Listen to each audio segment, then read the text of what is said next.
إن الحمد لله نحمده ونستعينه ونستغفره ونعوذ بالله من شرور أنفسنا ومن سيئات أعمالنا من يهده الله فلا مضل له ومن يضلل فلا هادي له أشهد أن لا إله إلا الله وأشهد أن محمدا عبده ورسوله اللهم صل على نبينا محمد وعلى آل محمد كما صليت على إبراهيم وعلى آل إبراهيم إنك حميد مجيد يا أيها الذين آمنوا اتقوا الله حق تقاته ولا تموتن إلا وأنتم مسلمون يا أيها الذين آمنوا اتقوا الله وقولوا قولا سديدا يصلح لكم أعمالكم ويغفر لكم ذنوبكم ومن يطع الله ورسوله فقد فاز فوزا عظيما وبعد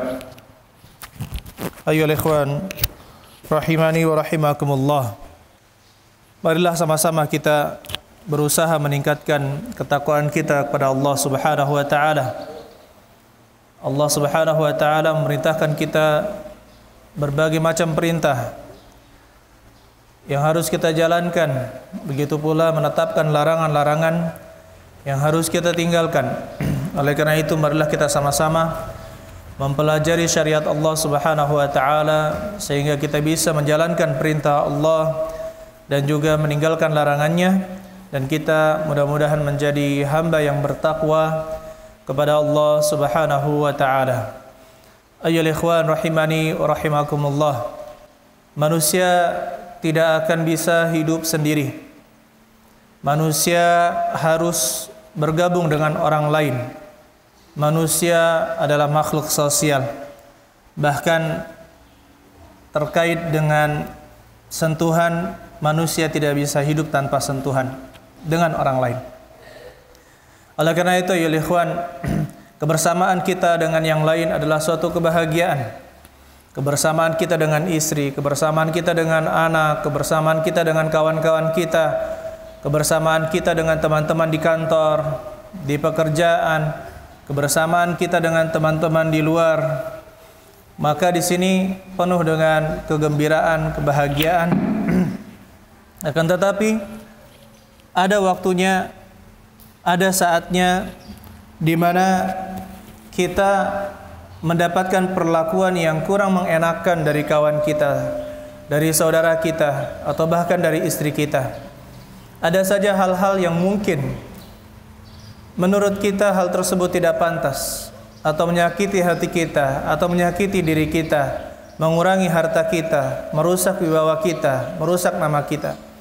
Tetapi kita ingat ayyuhal ikhwan, bahwasanya Allah Subhanahu wa taala telah memberikan solusi untuk orang yang berteman dengan orang yang lain agar bisa saling memaafkan dan bisa mengingat kebaikan yang pernah dilakukan oleh kawannya yang lain, temannya yang lain kepada dirinya.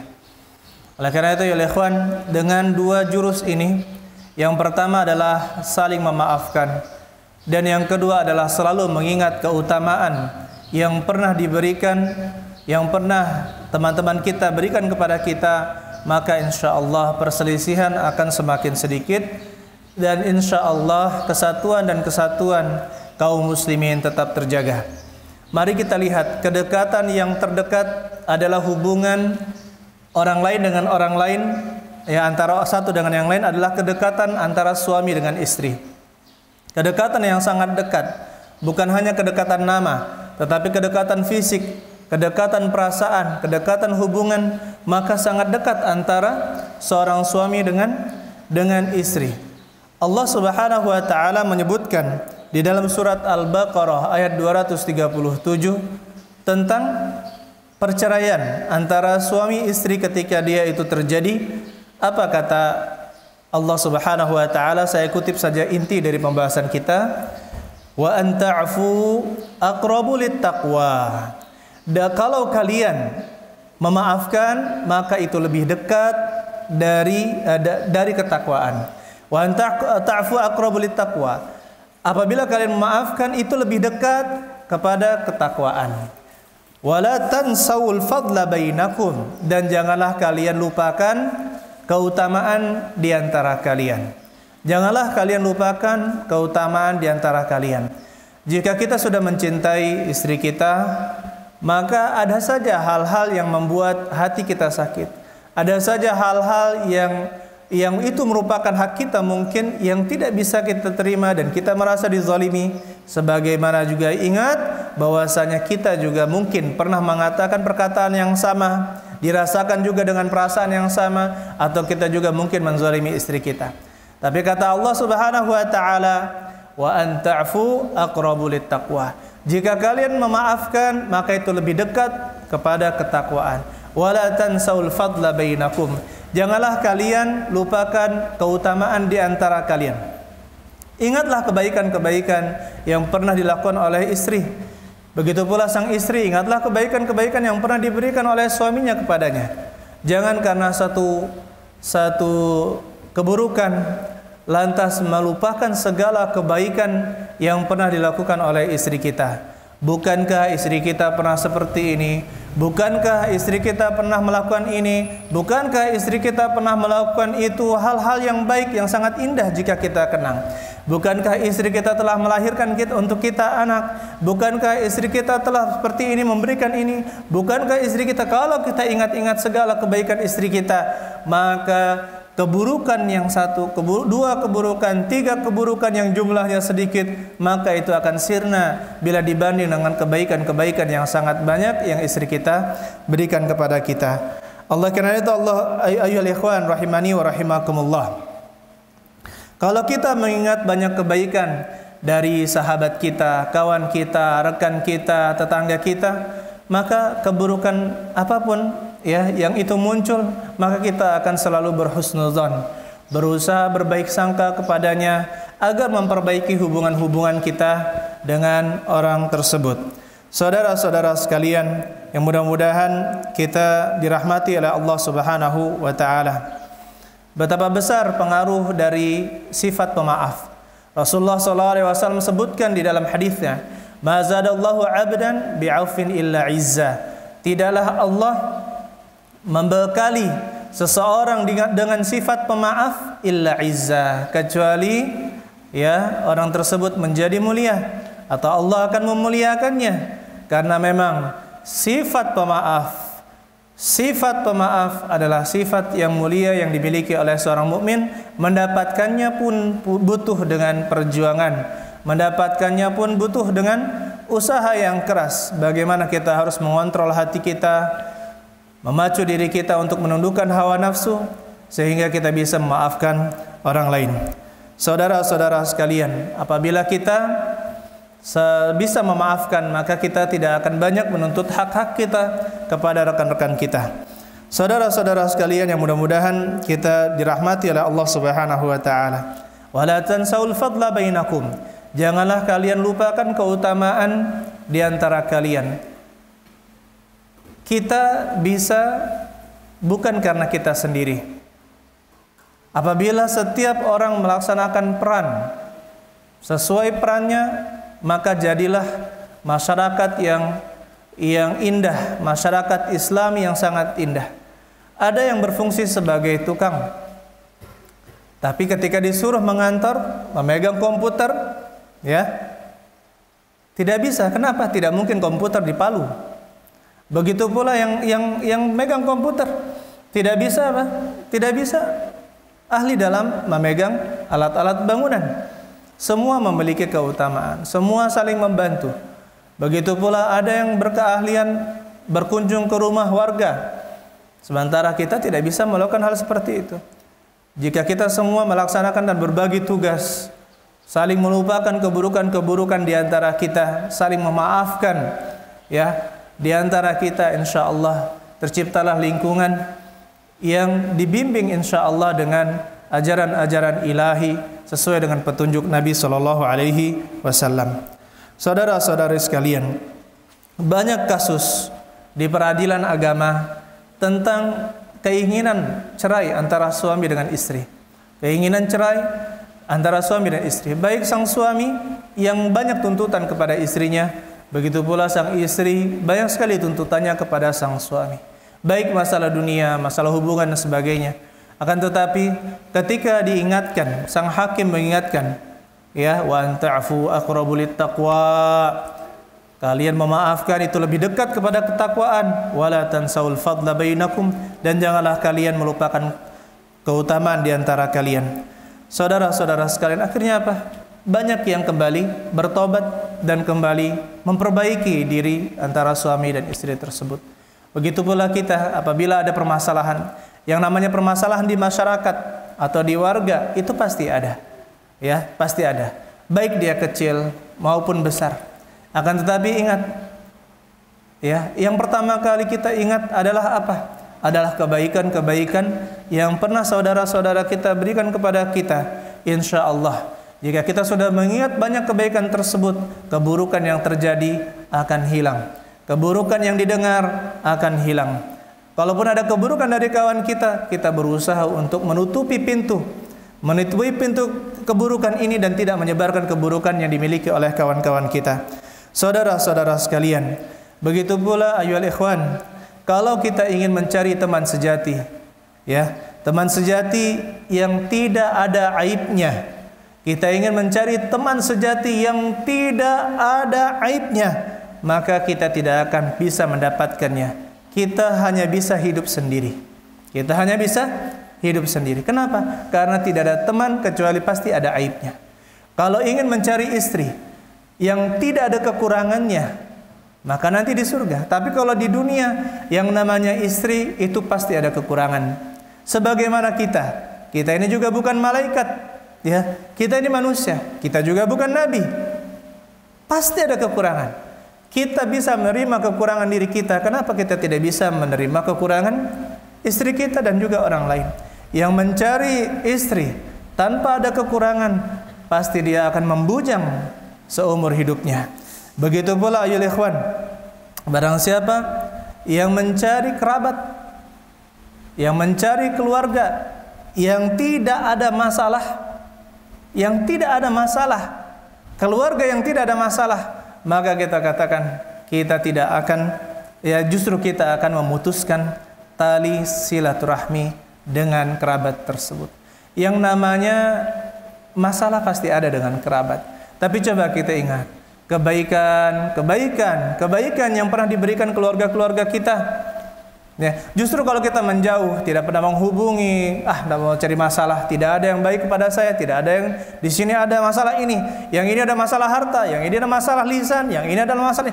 Kalau semuanya kita ingin mengungkit masalah dari kerabat-kerabat kita, justru kita tidak akan berkomunikasi dengan mereka dan kita memutuskan tali silaturahmi. Oleh karena itu ya ikhwan, wa ta'fu aqrabu littaqwa. Kalau kalian memaafkan maka itu lebih dekat dengan ketakwaan. Saudara-saudara sekalian yang mudah-mudahan kita dirahmati oleh Allah Subhanahu wa taala. Di dalam pekerjaan juga demikian, di dalam masyarakat juga demikian. Begitu pula saya ingatkan ayyuhal ikhwan dengan hubungan antara guru dan murid, murid dan guru. Seorang guru melihat muridnya jangan melihat sebagai sosok yang sempurna. Dia adalah sosok yang butuh perubahan. Perubahannya adalah perubahan yang baik. Saya memiliki misi, saya memiliki tugas untuk merubah mereka ke arah yang lebih baik. Itu sebagai seorang guru. Adapun kekurangan-kekurangan dari sang murid, maka lihatlah bagaimana dia menghafal, lihatlah bagaimana dia bermain, lihatlah bagaimana dia tersenyum. Banyak sekali keutamaan yang dia miliki. Buang keburukan-keburukan, maafkan keburukan-keburukan yang dilakukan oleh murid-murid. Begitu pula saya ingatkan, kalau status kita adalah sebagai seorang murid, apabila mendapatkan guru yang memiliki kekurangan, maka jangan bongkar kekurangan tersebut. Ya, tidak ada guru yang sempurna kecuali Nabi Sallallahu Alaihi Wasallam. Tidak ada guru yang sempurna kecuali Nabi Sallallahu Alaihi Wasallam.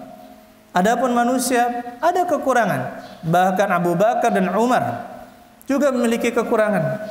Tetapi apa? Ya, bukan. Jadi kalau misalkan kita mencari guru, mencari ustadz yang tidak memiliki aib, tidak memiliki kekurangan, niscaya kita tidak akan mendapatkan orang untuk tempat kita belajar. Para ulama menjadi ulama, kenapa? Karena mereka menerima kekurangan gurunya. Karena mereka menerima kekurangan gurunya. Kalau kita lihat dulu kisah-kisah para ulama Indonesia dari sejarah-sejarah mereka, bapak saya memukul saya sampai tersungkur di bawah. Bapak saya adalah sebaik-baik guru saya. Tapi apa? Setelah dia sebutkan kisahnya, ayah saya adalah sebaik-baik guru saya. Karena bapaknya juga ulama. Ya, ayah saya dikatakan dia adalah sebaik-baik guru saya. Kenapa? Dia lupakan keburukan yang pernah dilakukan oleh ayahnya, keburukan diberikan yang dilakukan oleh gurunya kepadanya dilupakan. Nasihat Imam Syafi'i, harus sabar menerima kepahitan dari sang guru. Kenapa? Di zaman dahulu kayu bermain. Ya. Kayu ikut mengajar. Jadi kalau misalkan mendapatkan guru yang sangat sangar, ya, coba lihat kebaikan-kebaikan yang pernah beliau berikan, kemudian pengajaran-pengajaran yang pernah dia ajarkan, maka dengan demikian insyaallah kita akan bisa menjadi penuntut ilmu. Kalau ingin menjadi penuntut ilmu harus siap dengan kekurangan para guru kita. Tidak ada guru yang sempurna. Akhirnya, ya, sini nasihat yang pertama dalam khutbah ini mudah-mudahan bermanfaat untuk kita semua. Barakallahu li wa lakum wa jami'al muslimin.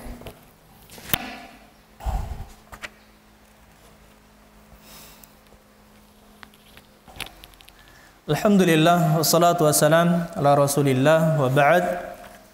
Nabi SAW adalah contoh yang terbaik yang tidak melupakan kebaikan yang telah diberikan kepada diri beliau. Ya, tidaklah Rasulullah SAW diberikan hadiah illa kecuali Rasulullah SAW membalasnya.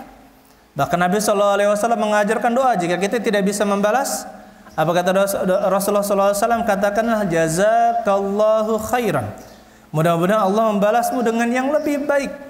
Kalau misalkan tidak bisa membalas dengan sesuatu materi yang diberikan oleh seseorang kepada kita, maka kita doakan jazakallahu khairan. Jika dia orangnya tidak tampak, jazahullahu khairan. Mudah-mudahan Allah Subhanahu wa taala membalasnya dengan yang lebih baik. Oleh karena itu pernah terjadi ayyuhal ikhwan ketika Nabi sallallahu alaihi wasallam berdakwah ke Taif selama kurang lebih sebulan. Nabi sallallahu alaihi wasallam tidak diterima oleh masyarakat Taif. Bahkan sampai Nabi sallallahu alaihi wasallam terluka. Dan ketika ingin kembali ke Mekah, Rasulullah SAW dihadang oleh orang-orang Quraisy. Kamu tidak boleh masuk ke Mekah. Kamu tidak boleh masuk ke Mekah. Akhirnya apa? Rasulullah SAW minta tolong untuk mencarikan orang yang bisa melindungi beliau. Akhirnya jatuhlah kepada yang bernama Al-Mut'im bin Adi. Al-Mut'im bin Adi, seorang musyrik, mati juga dalam keadaan musyrik. Ya, saya akan melindunginya. Saya akan melindungi Muhammad, katanya. Akhirnya dia memerintahkan anak-anaknya, pakailah persenjataan kalian, kita pergi ke Ka'bah. Tidak ada di setiap rukun Ka'bah, ya, setiap pojok Ka'bah kecuali di sana ada anak-anaknya memegang senjata.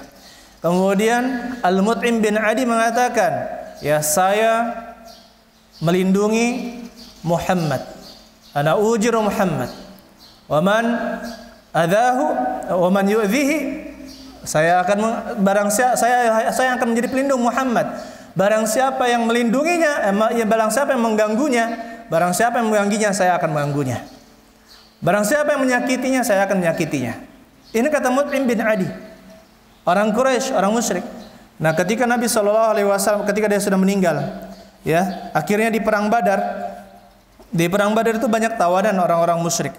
Maka kata Rasulullah SAW, "Lau kana al-Mut'im bin Adi hayyan, thumma kallamani fi haula annatna la taraktuhum lahu."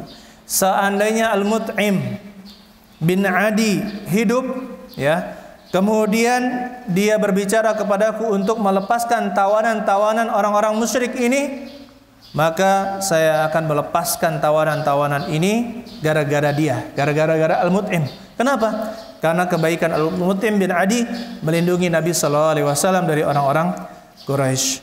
Saudara-saudari sekalian yang mudah-mudahan kita dirahmati oleh Allah Subhanahu wa taala. Pernah terjadi di dalam kisah Abu Bakar As-Siddiq. ketika difitnah dengan ketika anak beliau Aisyah radhiyallahu taala anha difitnah berzina, fitnah yang sangat keji, fitnah yang sangat heboh di kota Madinah, dituduh berzina. Akhirnya turun ayat yang membersihkan nama Aisyah radhiyallahu taala anha di dalam Al-Qur'an, yaitu tepatnya dalam surat An-Nur. Maka bersumpahlah Abu Bakar As-Siddiq tidak akan memberikan sedekah, tidak akan membantu orang yang telah memfitnah anak beliau. Tapi subhanallah, Allah Subhanahu wa taala akan apa? Menurunkan ayat untuk menegur Abu Bakar As-Siddiq. Wala ya'tali ulul fadli minkum was-sa'ah ayyutu ulil qurba wal masakin wal muhajirin fi sabilillah. Janganlah, kata Allah Subhanahu wa taala, janganlah orang-orang yang memiliki keutamaan bersumpah di antara kalian dan yang memiliki kelapangan tidak memberikan para kerabat, orang-orang miskin dan orang-orang muhajirin fi sabilillah, wal ya'fu wal yasfahu. Hendaklah mereka memaafkan dan melapangkan, memaafkan dengan sebenar-benarnya. Ala tuhibbun, tidaklahkah kalian mencintai ayyaghfirallahu lakum, Allah mengampuni dosa-dosa kalian, wallahu ghafurur rahim, dan Allah Maha Pengampun lagi Maha Penyayang. Jadi di sini balasan untuk orang yang mengampuni, orang yang memaafkan adalah apa? Adalah diampuni dosa-dosanya oleh Allah Subhanahu wa ta'ala. Dia memaafkan kesalahan orang lain, maka Allah juga mengampuni dosa-dosanya. Tetapi ingat ayolah ikhwan, ini butuh perjuangan, ini butuh latihan, butuh kenaikan tingkat juga, dan iman itu juga bisa naik dan turun. Oleh karena itu marilah kita sama-sama terus mendengarkan nasihat dari para ustadz-ustadz kita, dari para penasehat kita, mendengar kalam ulama, mendengar perkataan para ustadz, kemudian berkumpul dengan orang-orang saleh, mendengarkan nasihat-nasihat mereka, dan selalu minta saran akan kebaikan, ya tindakan-tindakan baik yang kita lakukan. Akhirnya saya tutup, jangan lupa kita untuk saling memaafkan, dan yang kedua, jangan lupa keutamaan yang dimiliki oleh orang lain. Akhirnya mari kita selawat kepada Nabi sallallahu alaihi wasallam. Allahumma shalli wa sallim ala nabiyil Mustafa Muhammadin wa ala alihi wa sahbihi ajma'in. Allahumma ighfir lil muslimina wal muslimat wal mu'minina wal mu'minat al ahya'i minhum wal amwat. Allahumma rabbana zalamna anfusana fa illam taghfir lana wa tarhamna lanakunanna minal khasirin. Allahumma innaka 'afuwun tuhibbul 'afwa fa'fu anna. Allahumma innaka 'afuwun tuhibbul 'afwa fa'fu anna. Allahumma innaka 'afuwun tuhibbul 'afwa fa'fu anna. Allahumma rabbana atina fid dunya hasanah wa fil akhirati hasanah wa qina adzabannar. Walhamdulillahi rabbil alamin. Salam.